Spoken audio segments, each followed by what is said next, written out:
Welcome to Bala cars. இப்போ நீங்கள் பக்கம் கார் பார்த்தீங்கன்னா மாருதிக்குள்ள ஆல்டோ கேட்டன் பற்றி தான் பார்க்க போகிறோம். வாங்க வீடியோக்குள்ளே போகலாம். இந்த கார் பார்த்தீங்கன்னா மாருதிக்குள்ள ஆல்டோ கேட்டன் மாடல் பார்த்தீங்கன்னா 2010 மாடல். ஓனர் பார்த்தீங்கன்னா 2 ஓனர் வரும்ன்றிருக்காங்க. இது ஒரு பெட்ரோல் வண்டி தான், அண்ட் எல்பிஜி கேஸும் இருக்குது. கிலோமீட்டர் பார்த்தீங்கன்னா 84,000 கிலோமீட்டர் ரன்னிங் ஆகிருக்கு. இதுக்கு இன்சூரன்ஸ்னு பார்த்தீங்கன்னா இல்லை அப்படின்ட்டுருக்காங்க. காரோட ப்ரைஸ் என்ன சொல்கிறாங்கன்னா 2,15,000 சொல்கிறாங்க. ரேட் குறைக்கணும்னு சொல்லியிருக்காங்க. குறைச்சி பேசி இந்த காரை பைப்பிங்களான்னு சொல்லியிருக்காங்க. ஏசி வந்துடும், பவர் ஸ்டேரிங் வந்துடும், பவர் விண்டோ வந்துடும்.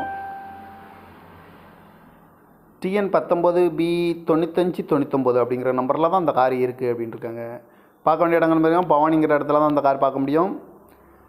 2010 மாடல், 2 ஓனரு, பெட்ரோல் வண்டி தான், அண்ட் எல்பிஜி கேஸும் இருக்குது. காரோட ப்ரைஸ் என்ன சொல்கிறாங்கன்னா 2,15,000 சொல்கிறாங்க. ரேட் குறைக்கணும்னு சொல்லியிருக்காங்க. குறைச்சி பேசி இந்த காரை பைப்பிங்களான்னு சொல்லியிருக்காங்க. அந்த மாதிரி கார் வீடியோக்கெல்லாம் பாலா கார் சேனலில் சப்ஸ்கிரைப் பண்ணிச்சுக்கோங்க. தேங்க்யூ ஃபார் வாட்சிங்.